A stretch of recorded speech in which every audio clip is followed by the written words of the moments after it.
Hello friends, welcome back to this channel once again. और आज का वीडियो काफ़ी इम्पोर्टेंट होने वाला है। और ये खासकर हिंदी मीडियम के कॉन्टेक्स्ट में मैं बात करने वाला हूँ, है ना। ऐसे मेरा मैक्सिमम वीडियो जो होता है वो इंग्लिश मीडियम क्लियर होता है, ठीक है। बट आज खासकर हम बात करेंगे हिंदी मीडियम के कॉन्टेक्स्ट में, क्योंकि बहुत सारे बच्चे का डाउट ये रहता है कि हिंदी मीडियम का जो डाउट रहता है, क्वेरी होता है, आपका मतलब रिजॉल्व बहुत कम हो पाता है ऑनलाइन प्लेटफॉर्म पे, क्योंकि मोस्टली जो होता है आपका कंटेंट, क्वालिटी कंटेंट इंग्लिश में रहता है। तो हिंदी मीडियम का जो स्टूडेंट होता है थोड़ा सा कहीं ना कहीं लैग करता है। उसी कॉन्टेक्स्ट में हम बात करेंगे। और बात करने से पहले मैं आपको ये क्वेश्चन दिखा देना चाहता हूँ।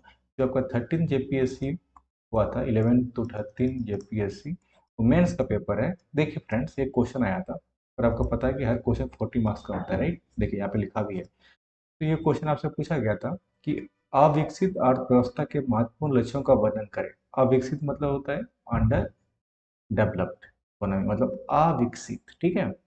आपसे ये पूछा था। सेकंड पूछा था कि what do you consider, sorry English में नहीं हिंदी में जाते हैं, ठीक है। क्या आप भारतीय अर्थव्यवस्था को अविकसित अर्थव्यवस्था मानते हैं? अपने उत्तर के कारण बताइए। सबसे पहले आपका इस क्वेश्चन के माध्यम से पूरा का पूरा जो कॉन्सेप्ट है वो आपसे चेक करने की कोशिश कर। क्यों? क्योंकि अगर आपने अंडर डेवलपमेंट बोला, है ना, अविकसित बोला, तो उसके पक्ष में आपको आंसर होना चाहिए। अगर नहीं बोला तो भी उसके फेवर में होना चाहिए। तो इस टाइप का क्वेश्चन में आपका क्या होता है, जो आपका basic concept, fundamental concept check होता है, ठीक है। फंडामेंटल कॉन्सेप्ट प्लस आपका एनालिटिकल स्किल्स प्लस आपका एप्लीकेशन मैं डिस्कस करता हूँ। क्वेश्चन आप समझ में आ गया आपको? चलिए मैं आपको थोड़ा सा पीपीटी में लेके जाता हूँ, है ना। आप मैं थोड़ा सा जो बताने की कोशिश कर रहा हूँ आपको, ठीक है। चलिए, मैं जो बताने चाह रहा हूँ आप उसको देखिएगा, ठीक है। मैं क्या बताने जा रहा हूँ आपको, ये चीज़ समझिए। सबसे पहले मैं आपको स्टार्टिंग से, देखिए, आर्थिक विकास के बारे में हम समझने की कोशिश करते हैं। क्या समझने की कोशिश करते हैं? आर्थिक विकास की, ठीक है। और आर्थिक विकास किसको कहते हैं? And all that will discuss, okay सब। तो सबसे पहले हिंदी मीडियम के बच्चों, आप समझिए, पॉइंट को समझिए, मैं क्या बताने जा रहा हूँ आपको। सबसे पहले वो क्वेश्चन समझ में आ गया? आपसे पूछा था क्या?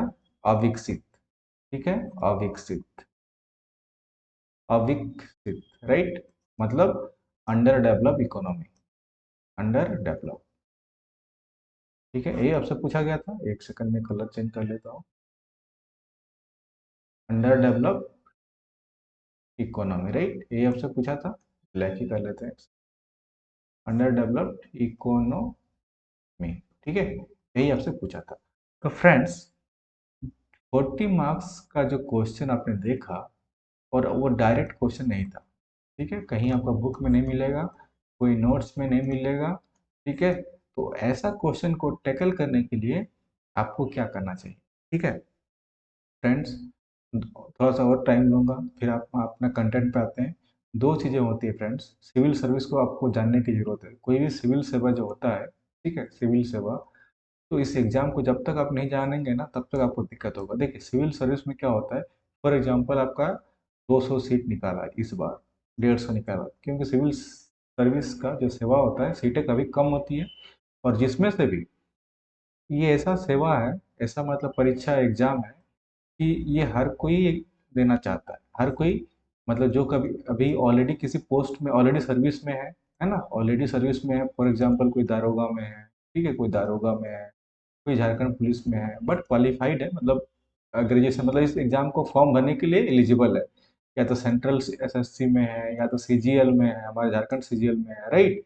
और भी बहुत सारे, कोई आर्मी में है, कोई कुछ भी है। तो बट वो ग्रेजुएटेड है, ठीक है। तो इससे क्या होता है, आपका इस 200 में से, 200 का मान के चलो, जो आपका 30% के अप्रॉक्स में, देखिए हर साल ये ऊपर नीचे होता ही रहता है ना, मतलब जब भी एग्जाम होता है तो।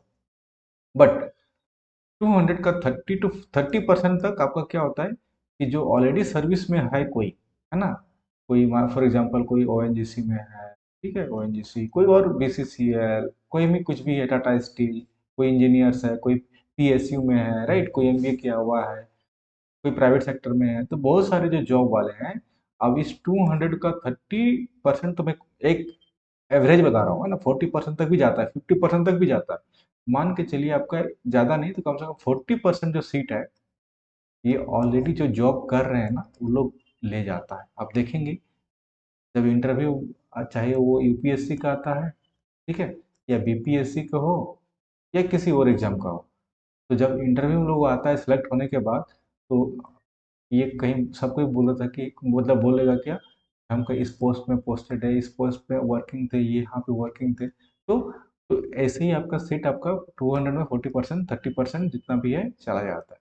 तो जिस उसके बाद जो बचता है फिर उसमें आपके पास फाइट होता है। अब इस फाइट में बहुत लोग यूपीएससी वाले होंगे, है ना, ये फिर पुराने जेपीएससी वाले भी होंगे जो ऑलरेडी कहीं ना कहीं इंटरव्यू में मतलब एक दो बार जा चुके हैं, कोई बार मेंस लिख चुके हैं। तो यहाँ पे भी फिर आपके जो मतलब एक तरह से एक्सपीरियंस कैंडिडेट, ये लोग भी इसी मात्रा में रहेंगे, है ना, 30 to 40% के रेस में ये लोग भी रहेंगे। ठीक है, तो जो फ्रेशर्स लोग होते हैं फर्स्ट टाइम, जो फर्स्ट टाइम आप जाते हो, तो उसके पास से बचता क्या है, आप बताइए।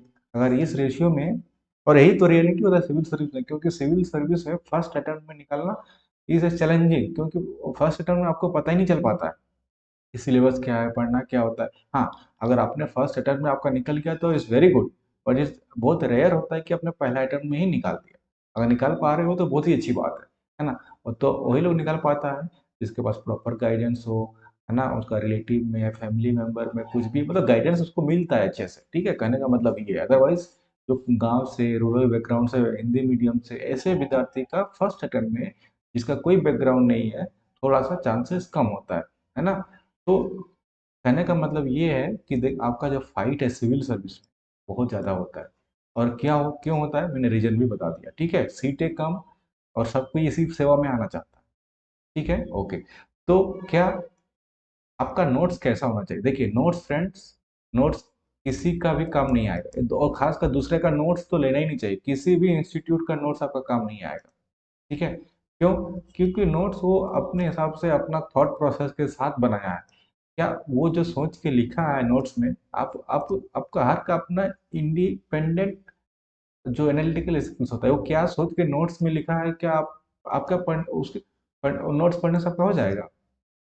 जब स्टैंडर्ड बुक पढ़ के, एक बताइए, एक चीज बताइए, जब आप स्टैंडर्ड बुक पढ़ते हो, फॉर एग्जांपल एनसीईआरटी, जो सबसे बेस्ट माना जाता है सिविल सर्विस के लिए, या तो पॉलिटिकल फॉर एग्जांपल लक्ष्मीकांत की बुक पढ़ते हो, है ना, एम लक्ष्मीकांत का बुक पढ़ते हो, जब आप स्टैंडर्ड बुक पढ़ के आप जब से क्वेश्चन सॉल्व नहीं हो रहा है ना, या तो आप लैग कर रहे हो, तो क्या लगता है कि आपका एरा गेरा का नोट्स पढ़ के आपका सिलेक्शन हो जाएगा?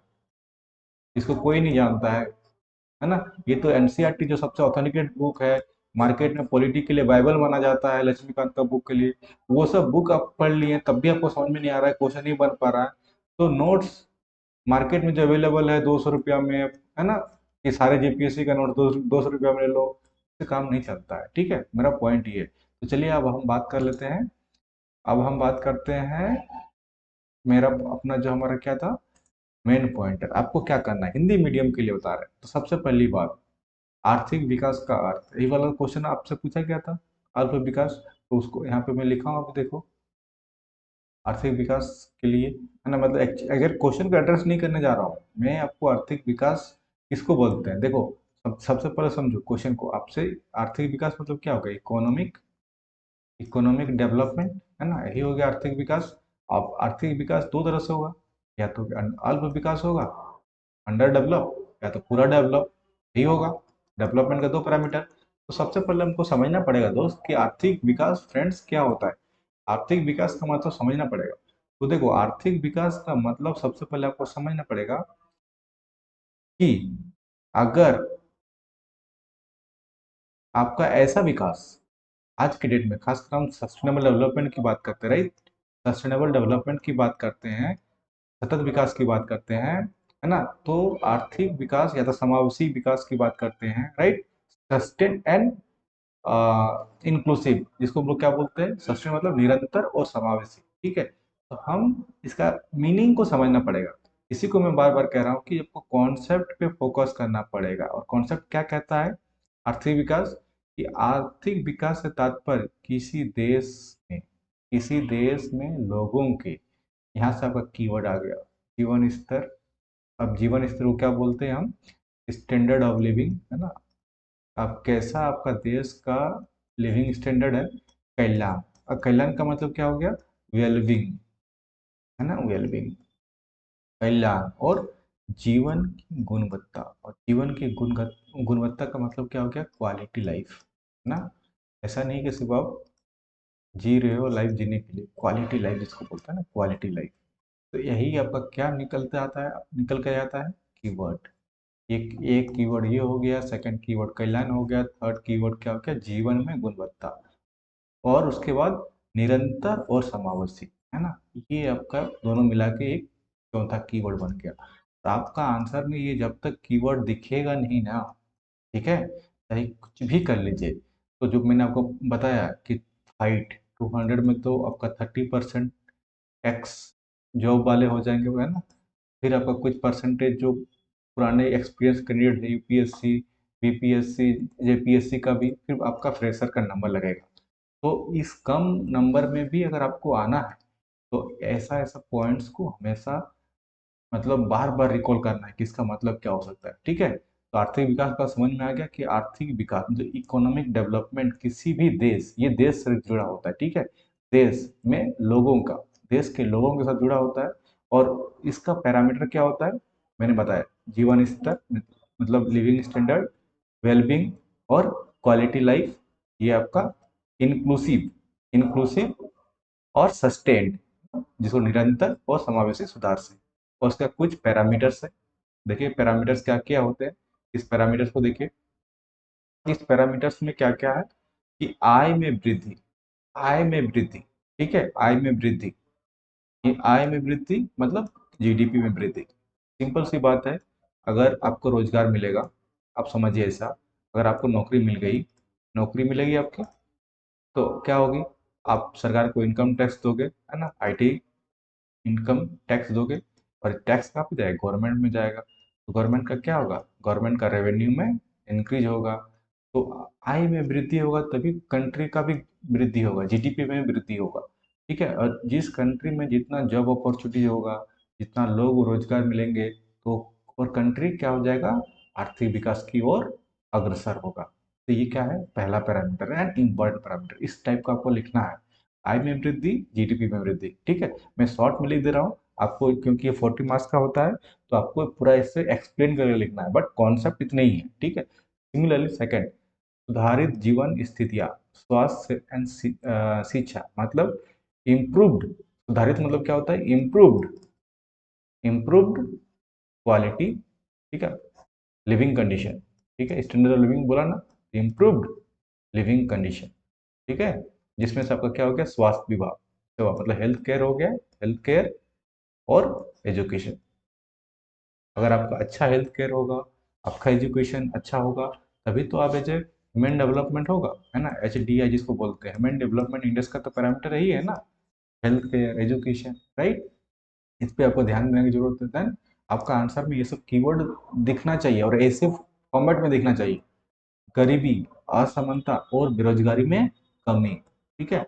आपका कंट्री है, देश है, गरीबी, असमानता और बेरोजगार जितना कम से कम हो, मिनिमम से मिनिमम हो, तभी आप आर्थिक विकास की तरफ अग्रसर हो गए, ठीक है। फोर्थ पैरामीटर, सभी के लिए आर्थिक अवसरों का विकास और विस्तार। मैंने वही चीज बोला। अगर अभी आज के डेट में हमारे इंडिया में देखो, इंडिया में क्या है? जो टैक्स पेयर है, मिडिल क्लास, है ना, उसी के कंधे पे सारा बोझ है, राइट। और उसकी से इनकम काफी कम है। टैक्स पेयर जितना, अगर मान के चलो ही इक्वल, अगर सब कोई टैक्स पे करता, सबके पास जॉब होता, मान के एग्जांपल लेते हैं कि सबके पास जॉब होता, सबके पास नहीं होता तो कम से कम हर फैमिली में एक दो होता, राइट। तो तो क्या होता कि कंट्री विकास होता ज्यादा, और घर जिसके घर में एक या दो जॉब होता, तो घर भी अच्छे से चलता। समझ में आ रहा है? तो आपका आंसर में इस टाइप के कीवर्ड है, मेन मेन पॉइंट, ये सब आपको झलकना चाहिए। सेकंड, अब कुछ, जब आर्थिक विकास की बात करते हो तो आपका आंसर में कुछ डेफिनेशन भी होना चाहिए। और कुछ डेफिनेशन, ऐसा डेफिनेशन, रैंडम डेफिनेशन नहीं, जो कि आपका ऑथेंटिकेटेड होता है। फॉर एग्जांपल मैंने एक यूएनडीपी का दिया है ना, यूएनडीपी का, जैसे कि मैंने बताया कि आपको नोट्स भी पढ़ना है तो ऑथेंटिकेटेड नोट्स पढ़ना है। है ना, मार्केट में तो बहुत कुछ अवेलेबल है। सिमिलरली है ना, इसका जो डेफिनेशन है किसका, आर्थिक विकास का, तो आर्थिक विकास का भी किसी हर का कोट नहीं करना है ना, जो आपका कोई इंस्टीट्यूशन है, कोई बहुत अच्छे ऑथर्स हैं, है ना, उस टाइप का आपको देना है। फॉर एग्जाम्पल पहला है कि माइकल टोडारो, ये कौन है, आप कमेंट में जरूर बताइएगा। उन्होंने क्या बोला है कि आर्थिक विकास एक बहुयामी प्रक्रिया है। एंड बहुयामी का मतलब क्या होता है, मल्टी डायमेंशन प्रोसेस, है ना, मल्टी डायमेंशन प्रोसेस, ठीक है। अब क्या होता है मल्टी डायमेंशन, कभी बाद में बात करेंगे, ठीक है। जिसमें सामाजिक संरचना का मतलब समझ रहे हैं आप, कि जो सोशल स्ट्रक्चर होता है किसी भी समाज में, सोशल स्ट्रक्चर, है ना, सोशल स्ट्रक्चर ये सोसाइटी का पार्ट है बेसिकली। या तो सोशोलॉजी पढ़ते हैं तो ये शायद टर्म आपको समझ में आया होगा कि सोशल स्ट्रक्चर और दृष्टिकोणों और राष्ट्रीय संस्थानों, मतलब आपका जो एटीट्यूड होता है ना, एटीट्यूड, नेशनल इंस्टीट्यूशन, राष्ट्रीय संस्थान नेशनल इंस्टीट्यूशन में बड़े बदलाव शामिल है, साथ ही आर्थिक विकास में तेजी भी आती है। इसका मतलब क्या हुआ, कह रहा है कि इकोनॉमिक डेवलपमेंट एक ऐसा प्रक्रिया, मतलब economic development is a multi dimensional process, मतलब कोई एक तरह से नहीं हो सकता है, ठीक है। ये आपके बहुत लेवल पे होना चाहिए। Multi dimensional process involving major changes, सबसे बड़ा चेंज कहाँ पे होगा, सोशल पे होगा। और सोशल में कैसे कैसे होगा, हमने देखा क्या होगा, होना चाहिए गरीबी, असमानता, बेरोजगार, ये तो समाज में सबसे बड़ा प्रॉब्लम होता है, राइट। गरीबी, असमानता, बेरोजगारी, अगर ये सब इसीलिए इसको क्या बोलते हैं, सोशल स्ट्रक्चर, सामाजिक संरचना और राष्ट्रीय नेशनल इंस्टीट्यूशन में जो एक्सलर्ट करने की जरूरत है। सिमिलरली यूएनडीपी क्या कहता है, यूएनडीपी क्या कहता है कि आर्थिक विकास में लोगों की पसंद को बढ़ाना। अब लोगों का जो क्या रहता है कि आपका एस्पायरेशन होता है, या तो बेसिक नीड होता है, फॉर एग्जांपल बेसिक नीड बोल लो, जो बेसिक नीड होता है, ठीक है, बेसिक नीड, है ना, और आपका जो चॉइस होता है, पसंद, जो चॉइस है, पसंद, जो किसका, जो बुनियादी जरूरत हो, मतलब बेसिक नीड्स, ज्ञान और संसाधन, मतलब नॉलेज और रिसोर्सेज तक पहुंच प्रदान करना, है ना। तो ये क्या कहता है, आर्थिक विकास। समझ में आ गया कि economic development involves enlarging people's choice and providing access to basic needs. जो बेसिक नीड्स है वही है। अब नेक्स्ट जाते हैं, आर्थिक विकास को मापते कैसे, है ना, आर्थिक विकास का मापन कैसे करते हैं। तो इसके लिए बहुत सारा तरीका है ना। पहले देखिए, पहले है, एक है क्वालिटी, ए में क्या है आपका, क्वालिटी, सॉरी क्वांटिटिव, बी में हो जाएगा क्वालिटिव, ना क्वालिटिव, आगे दिखाऊंगा अभी, पहला सोचिए, ये यहाँ पे रहना है, ठीक है। तो पहला कह रहा है कि आर्थिक विकास के विभिन्न संकेतों का उपयोग करके मापा जा सकता है, जो कि मात्रात्मक, मतलब आर्थिक, ये क्या है आपका क्वांटिटिव और क्वालिटिव, क्वालिटेटिव, दोनों पहलू से पकड़ सकते हैं आप। कैसे, जो जिसको मतलब हम मात्रात्मक, मतलब जिसको माप सकते हैं, ठीक है, माप सकते हैं। क्वांटिटी मतलब हम क्वांटिफाई कर सकते हैं, जैसे जीडीपी, तो जीडीपी हमको क्वांटिटी मतलब माप सकते हैं कितना है, for for example 4 million, 4 trillion, जितना भी है, तो इसको हम माप सकते हैं, क्वांटिफाई कर सकते हैं। इसीलिए क्या बोल रहे हैं कि सकल घरेलू उत्पाद, जीडीपी, और कि अब जीडीपी हमको डेफिनेशन नहीं देना है, आपको सिंपल ये बोलना है कि उच्च जीडीपी बेहतर विकास का संकेत देता है। मतलब क्या हो गया, उच्च उच्च जीडीपी मतलब क्या हो गया, कि जो आपका हायर जीडीपी है ना, किसी भी कंट्री का जीडीपी, किसी भी कंट्री का अगर जीडीपी ऊपर जाएगा, है ना, तो ऑब्वियसली ये क्या इंडिकेट करेगा कि आपका डेवलपमेंट भी ज़्यादा होगा, यही इंडिकेट करता है। तो जिस भी कंट्री का जीडीपी हाई, मतलब ज़्यादा होगा, उच्च होगा, डेवलपमेंट ज़्यादा होगा। तो उसका एक पैरामीटर क्या है, ये क्वांटिटी में आपको दोनों तरफ को ये कर देना है, ठीक है, ऐसे करके क्वांटिफाई कर देना है, मतलब ऐसे, है ना। आर्थिक, ये यहाँ पे सेकंड पॉइंट डाल दिया, आर्थिक विकास का मापन, ये बी करके डाल देना, ए में आपको ये डाल देना है कि आपका क्वांटिटिव मेजर्स, और सेकंड में क्वालिटेटिव मेजर्स। जिसमें से क्वांटिटिव मेजर्स में हमने एक देखा कि मात्रात्मक में कि जीडीपी, अब इसका तो आप जब बेसिक इकोनॉमी पढ़ते हो तो ये डेफिनेशन आपको पता है कि जीडीपी होता क्या है। सेकंड में आता है कि प्रति व्यक्ति आय, है ना, पर कैपिटा इनकम जिसको बोलते हैं, पीसीआई, है ना, पर कैपिटा इनकम। तो अगेन अगर पर कैपिटा इनकम जिस कंट्री का ज़्यादा होगा तो फिर डेफिनेटली क्या होगा, जीडीपी ज़्यादा हो, मतलब कंट्री का ज़्यादा बढ़ेगा, जीडीपी बढ़ेगा तो डेवलपमेंट बढ़ेगा। तो सेम ये है। और हम पर कैपिटा इनकम निकालते कैसे हैं, जो राष्ट्रीय आय, टोटल जो राष्ट्रीय कितना मतलब नेशनल इनकम डिवाइडेड बाय कुल जनसंख्या मतलब टोटल पॉपुलेशन, यही आपको क्या निकाल के दे देता है, per capita income. Per capita income ज़्यादा कब होगा, जब हमको सबको रोजगार मिलेगा। तो per capita income is directly link with GDP and GDP directly link with development, right. तो ये भी आपका, और यही लिखा है कि पर जो व्यक्ति औसत आय दर्शाता है कि क्या दिखाता है, जो ये बेसिकली ये क्या है, औसत मतलब एवरेज निकाल के देता है, नेशनल इनकम को क्या देता है, एवरेज निकाल के देता है, ठीक है। बट ये असमानता को ध्यान नहीं रख पाता, ठीक है। क्यों, देखिए मान के चलिए कि आपका सबका एवरेज इनकम मान के चलिए आ गया 3, ऐसा समझो कम मतलब अमाउंट को लो। मान के चलिए आप एक गांव है ना, एक गांव है, गांव में मान के चलो 10 ही लोग रहते हैं, ठीक है, 10 लोग रहते हैं, ऐसा समझो कोई गांव है। आप इसको कंट्री भी समझ सकते हो एज एट लार्जर है ना पर्सपेक्टिव। तो गांव का एग्जांपल लिया, वही आपका कंट्री भी हो जाएगा, ठीक है। फॉर एग्जाम्पल गांव में 10 लोग, 10 लोगों में से मान के चलिए 2 लोगों का जो इनकम है, मतलब जो 2 लोग हैं है ना, कमाते कितने हैं, 30,000 करके है ना, 30,000 पर मंथ, 30,000 30,000 है ना, 30,000 मतलब 60,000, ठीक है। और ये जो बाकी 8 लोग हैं, 8 लोग हैं कितना कमाते हैं, मान के चलो कुछ नहीं कमाते, जीरो, ठीक है। तो अब यहाँ से क्या निकलेगा, ये 60,000 हो गया टोटल इनकम इस गांव का 2 लोगों का, और यहाँ पे हमारा 10 लोग हैं। तो हर का कितना बैठ रहा है, कितना बैठ रहा है ना, 6,000। अब बट क्या ये 8 लोग 6,000 कमा रहे हैं, नहीं कमा रहे हैं ना, एवरेज तो कर दिया, बट क्या ये तो जीरो कमा रहे हैं, बट यहाँ दिखा रहा है आपको क्या, 6,000, ठीक है, 6,000।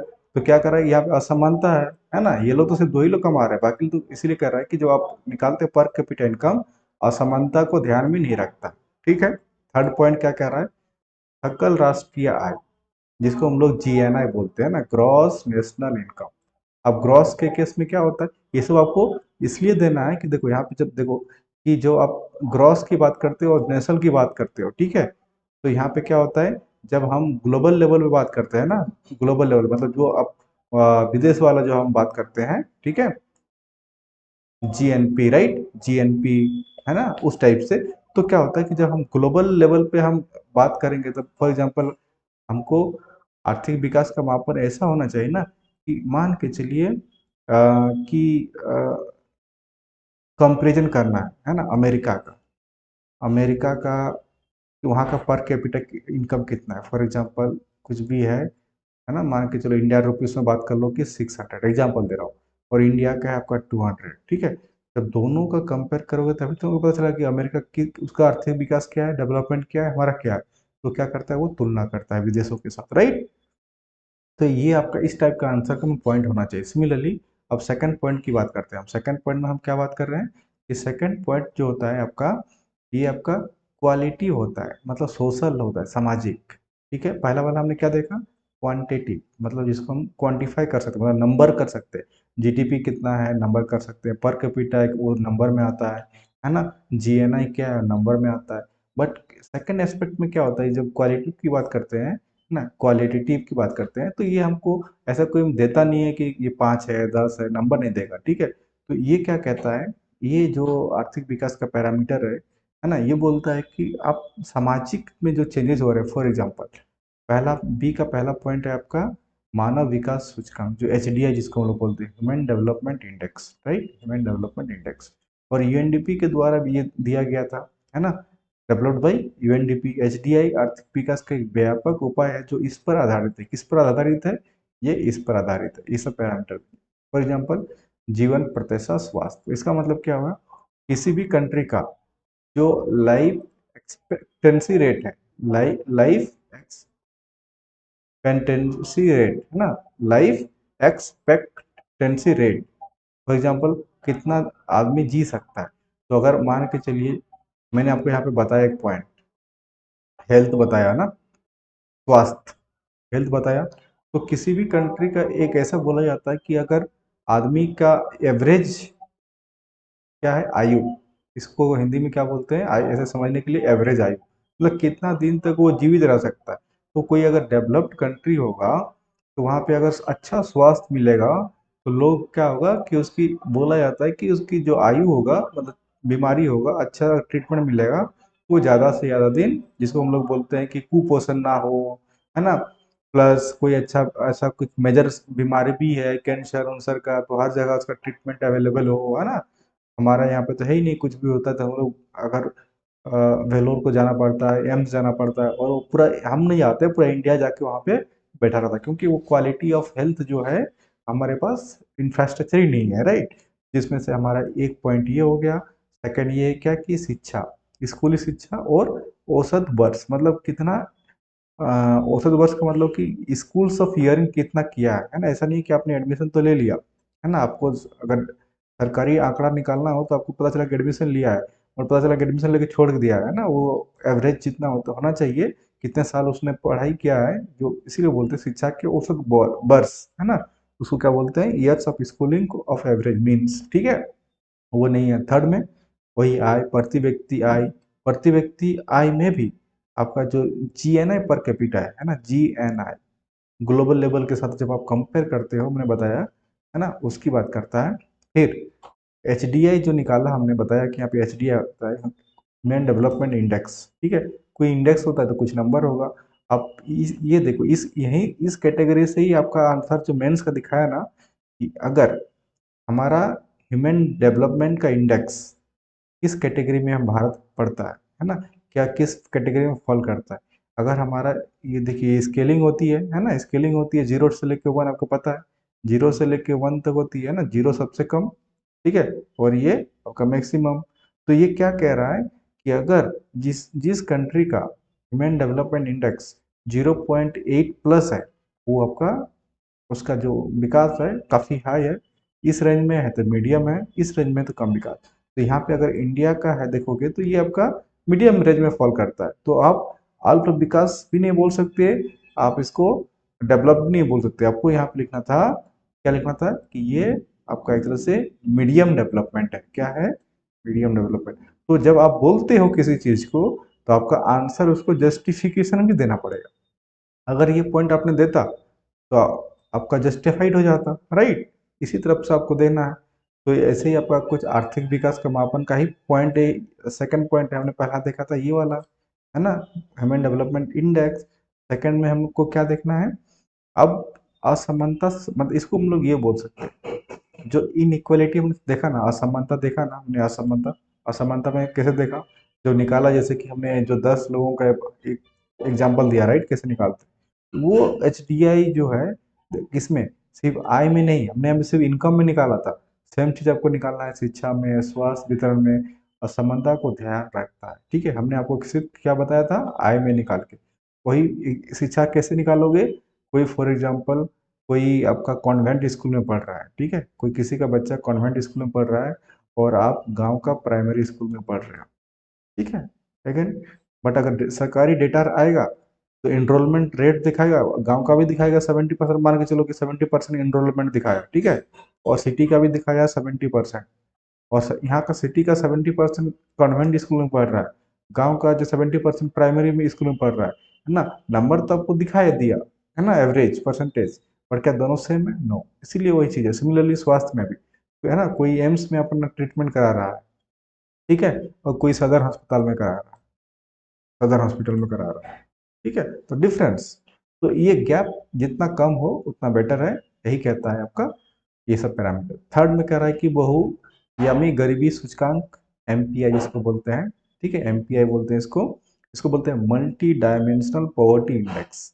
क्या बोलते हैं इसको? मल्टी डायमेंशन, एक इंडेक्स, मल्टी मतलब बहुत सारी चीजें होती, नाम से आपको लग रहा है कि मल्टी, और डायमेंशन मतलब समझ रहे हैं कि बहुत आयामी, है ना, तो बहुत सारे का पैरामीटर है, जिसमें से आपका क्या है, MPI जो 3 आयामों पर गरीबी को मापता है। आपका स्वास्थ्य मतलब हेल्थ, शिक्षा मतलब एजुकेशन, और जीवन स्तर, जीवन स्तर क्या बोलता है ये, जीवन स्तर क्या बोलता है ये स्टैंडर्ड ऑफ लिविंग, ठीक है, स्टैंडर्ड ऑफ लिविंग। ये 3 पैरामीटर इक्वल्स टू आपका क्या बन जाता है, ये सबको ऐड कर दो तो दिस बिकम्स योर एमपीआई। ये सबसे बड़ा है आपका मापन का तरीका। सिमिलरली आपका आप पढ़ते हैं इकोनॉमी में गिनी कोफिशिएंट है, क्या पढ़ते हैं इसको, गिनी कोफिशिएंट या गुणांक। ये क्या करता है, ये भी क्या करता है, ये भी आय में असमानता को मापता है। देखो जब आप पढ़ते हो ना इकोनॉमी तो आपको पता नहीं चल पाता, या तो इनफैक्ट कोई भी टॉपिक पढ़ते हो तो टॉपिक तो आप पढ़ लेते हो, है ना, टॉपिक आप पढ़ने में कोई प्रॉब्लम नहीं होता है, टॉपिक को अंडरस्टैंड करने में भी कोई प्रॉब्लम नहीं होता है। प्रॉब्लम कहाँ पे आती है, उसका एप्लीकेशन पे, है ना। आपका नहीं, ये जनरली देखा जाता है कि आप मतलब इस कॉन्सेप्ट को आप कहाँ पे पढ़ते हो, यहाँ पे नहीं पढ़ते हो, है ना, गिनी कोफिशिएंट वो यहाँ में। लेकिन आपको कहाँ पे इस कॉन्सेप्ट को यूज करना है, अप्लाई करना है, एप्लीकेशन देना है, वहीं पे एक्चुअल में प्रॉब्लम फंस जाती है ना। तो उसी चीज को आपको इम्प्रूव करना है। तो गिनी कोफिशिएंट 0 मतलब पूर्ण समानता, 1 मतलब पूर्ण असमानता, ठीक है। ये स्केल्स 0 to 1 अगेन, ठीक है, समझ में आ गया। तो ये सब पैरामीटर आपको देना चाहिए। फिर आपका नेक्स्ट पॉइंट आ जाता है, आपका ज़्यादा टाइम नहीं लूंगा, अब हम खत्म करेंगे, ठीक है। ये सब अभी आप स्लाइड देख लीजिएगा, मैं आपको सिर्फ एक सैंपल बताया था कि कैसे कैसे आपको लिखना है ना। तो आपको मैं पहला पैरामीटर क्या बताया था, याद है, पहला पैरामीटर क्या बताया था, कैरेक्टरिस्टिक में, एक सेकंड, हाँ, पहला पैरामीटर क्या बताया था, कैरेक्टरिस्टिक में बताया था कि इकोनॉमिक कैरेक्टरिस्टिक, है ना, आर्थिक विकास में देखो यहाँ पे बताया था ना, यहाँ पे देखो मुख्य परिभाषा, ये देखो सेकंड में, थर्ड, यहाँ पे देखो, यहाँ पे हमको अभी बताया, यहाँ पे 3 विशेषता बेसिकली बताने वाला हूँ, है ना। आप देख लीजिएगा, मैं अभी उतना टाइम नहीं है हमारे पास, है ना, आपका अभी नहीं लेना चाहता, आप पढ़ लीजिएगा, ये सब कुछ ज़्यादा कुछ नहीं है।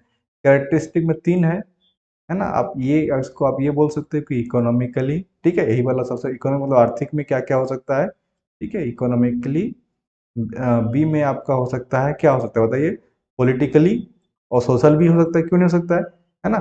अब सोशल हो सकता है, और थर्ड में पॉलिटिकल हो सकता है, ठीक है, यही हो सकता है कैरेक्टरिस्टिक। क्यों, क्योंकि देखिए मैं इसलिए बता रहा हूँ कि अगर आपका इकोनॉमिक मतलब क्या हो गया, लो पर कैपिटा इनकम, है ना, लो होगा, एग्रीकल्चर पे आप डिपेंड करते हो, वही सब लिखा है, कृषि पे डिपेंड करते हो, बेरोजगारी और अल्प रोजगार है, बुनियादी इंफ्रास्ट्रक्चर में कमी है, दोहरी अर्थव्यवस्था है, और सेविंग कम है, तो क्या है आपका, ये आर्थिक विशेषता है किसका, अल्प विकास का, अंडर डेवलपमेंट का। सेकंड में सामाजिक में भी, अगर आपका सामाजिक में क्या हो सकता है बताइए, लिखा हुआ है ऑलरेडी, है ना, कि आपका high population growth rate, high population growth, उच्च जनसंख्या वृद्धि दर, और डिटेल्स में क्या है ऊपर लीजिएगा, कम साक्षरता स्तर, है ना, लो लिटरेसी रेट, है ना, सिमिलरली खराब स्वास्थ्य को ऑलरेडी डिस्कस कर लिया, गरीबी और असमानता में डिस्कस कर लिया एग्जाम्पल देख के, वही चीज लिखा हुआ है, और राइट। अब पॉलिटिकल कैसे हो सकता है, थर्ड वाला मैंने आपको यहाँ बताया, एक इकोनॉमिकल, सोशल, पॉलिटिकल, क्योंकि मैंने बताया कि आपको हर डायमेंशन को कवर करना होता है, ठीक है, जहाँ पे भी आपको लगेगा कि यहाँ पे स्कोप है, तो इसी को थोड़ा सा आपको क्या करना होता है, इनहेंस करना होता है, अपना अपना जो एप्लीकेशन पार्ट है उस पर काम करना होता है। राजनीतिक में क्या होता है, राजनीतिक अस्थिरता कैसे हो सकता है, कमजोर शासन, भ्रष्ट शासन, है ना, भ्रष्टाचार। आर्थिक में तो यहाँ पे बेसिकली आपको गुड गवर्नेंस, आपको कैसे फिर इससे निकलना है वो भी आपको देना पड़ेगा, कि हम गुड गवर्नेंस की तरफ जाएंगे, है ना, ट्रांस सिस्टम में ट्रांसपेरेंसी लाएंगे। सोचिए, देखिए ये आपका ये आपका क्या है, आपका इकोनॉमी का पार्ट है ना, इकोनॉमी का पार्ट है, लेकिन आप गुड गवर्नेंस मतलब पब्लिक एडमिनिस्ट्रेशन को भी आप यहाँ पे लिंक कर रहे हो, ठीक है, ट्रांसपेरेंसी लाएंगे, राइट, और ये सब जितना करप्शन रोकेंगे, ठीक है, एंटी करप्शन स्टेब्लिश करेंगे, समझ रहे हो। तो आपको मतलब इकोनॉमी में भी आपका पॉवर्टी यूज हो रहा है, तो ये सब आप यूज कर सकते हैं, राइट। फिर आपका विदेशी सहायता पर निर्भरता रहता है, मतलब क्या करते हो आप, जो फॉरेन कंट्री से क्या लेते हो, लोन लेते हो या तो एड लेते हो, क्या है उस पर आप, है ना, क्या करते हो कि काफ़ी फॉरेन लोन लेके आप अपना विदेशी से लेके अपना क्या करते हो बेसिकली, आ, ये करते हो, रिलाई करते हो। थर्ड में नीति का खराब इम्प्लीमेंटेशन, है ना, पुअर पॉलिसी इम्प्लीमेंटेशन, क्या है, पुअर पॉलिसी इम्प्लीमेंटेशन, ठीक है। तो जो भी आपका टाइम पे होना चाहिए वो नहीं हो पाता है due to poor policy implementation, मतलब अगेन इट्स से ये बोल सकते हैं जिसको रेड टेपिज्म, है ना, रेड टेपिज्म। तो इस टाइप से आपको लिखना होता है मेरे फ्रेंड्स, ठीक है। और जेपीएससी का मैंने बताया आपको क्या मतलब सीन रहता है, जेपीएससी का नहीं, इनफैक्ट कोई भी सिविल सर्विस में जाते हो तो यही सीन रहता है ना। आपका जितने भी सीट होते हैं मैंने बताया, आधा सीट मान के चलो जो है ना 50% और 60% ये दो दो कैटेगरी के लोग ले लेते हैं। एक तो कोई ऑलरेडी जो जॉब में है, प्लस जो पहले से सिविल सर्विस में 2-3 बार मेंस इंटरव्यू देने वाले बच्चे हैं। बाकी जो आपका 40% है उसमें आपको फाइट करना होता है, राइट। तो थैंक यू सो मच, है ना। मिलते हैं किसी एक और वीडियो में, तब तक के लिए bye bye, take care and all the very best.